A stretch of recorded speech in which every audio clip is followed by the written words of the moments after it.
Jared Polin, FroKnowsPhoto.com, and this is your first ever intergalactic Wimbledon Photo News Fix.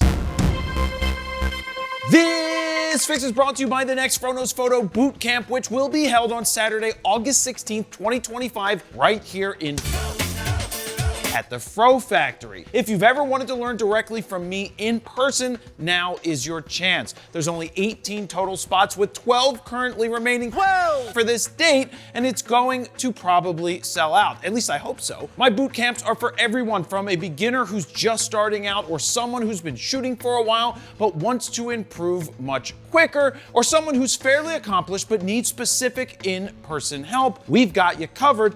And you get a tour of the Fro Factory, including this set. There will be models for portraits in bright light as well as low light, basketball players for action and sports portraits, skateboarders, and of course, we end the day with critiques, where you probably won't cry, or will you? For more information and to lock in your spot, head on over to bit.ly/FroCamp816, and I hope to see you here. in Philadelphia. First up, in a story that I had a hard time finding online, Instagram has made a change I've been calling for a long freaking time. What? You can now finally go horizontal. What? Which means you can add both horizontal and vertical images to the same carousel. This is a welcomed update, as in the past, I wasn't able to share a truly complete photo story or had to update two separate carousels to showcase one with vertical and the other with horizontal. Now it's easy to do this yourself right inside Instagram. Click on Post, then select the first image,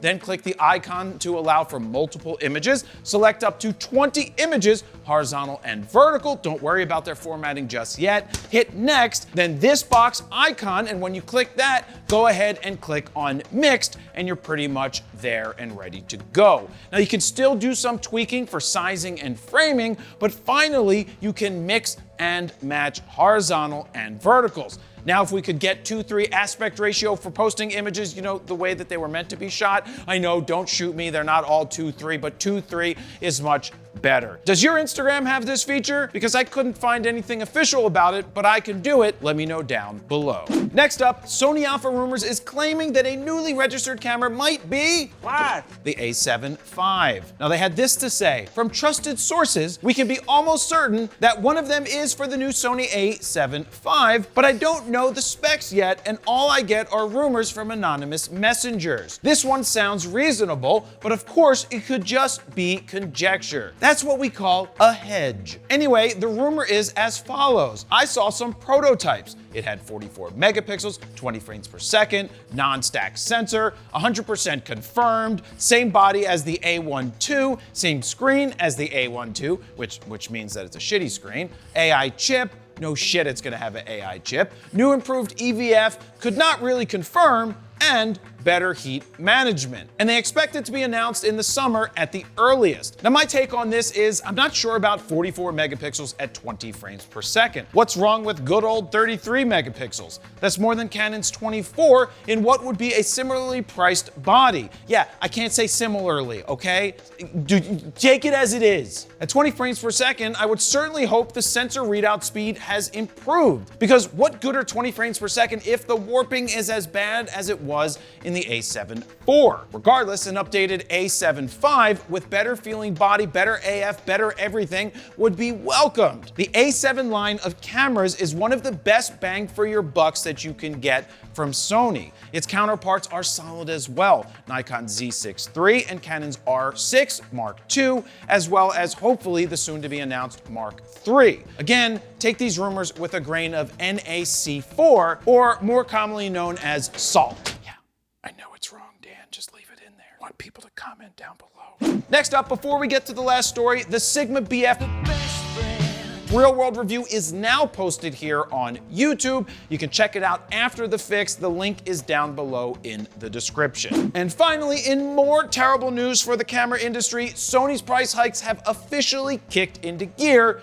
in the United States. Last week it was Canon and Nikon, and Sigma before that. These price hikes affect US buyers and are a tax on goods brought in thanks to Trump's tariff war. Now there's a long list of Sony items that got increases, most notably the A1 II went up $500 to $7,000. The A9 III jumps $400. The A7R5 went up $300, and various older mirrorless cameras saw roughly a $100 price increase. Now in terms of lenses, which don't seem to have massive price hikes, but they do have hikes, though every dollar still hurts that you have to spend extra over what it was yesterday. The 16 to 35 went from $1,900 to $2,050. The 200 to 600 went up about $100.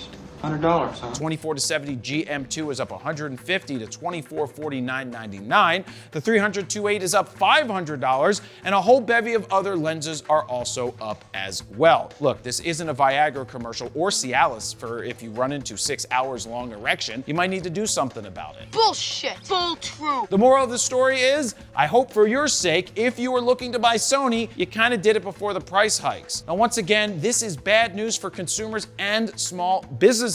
Just to put something into perspective, these price hikes don't just cost consumers more, they also cost the store who needs to purchase inventory a lot more. They have to come up with extra cash up front to stock something that was hundreds or thousands of dollars less yesterday. And the shitty part, if the tariffs go away, do you really think the prices are gonna instantly drop? No.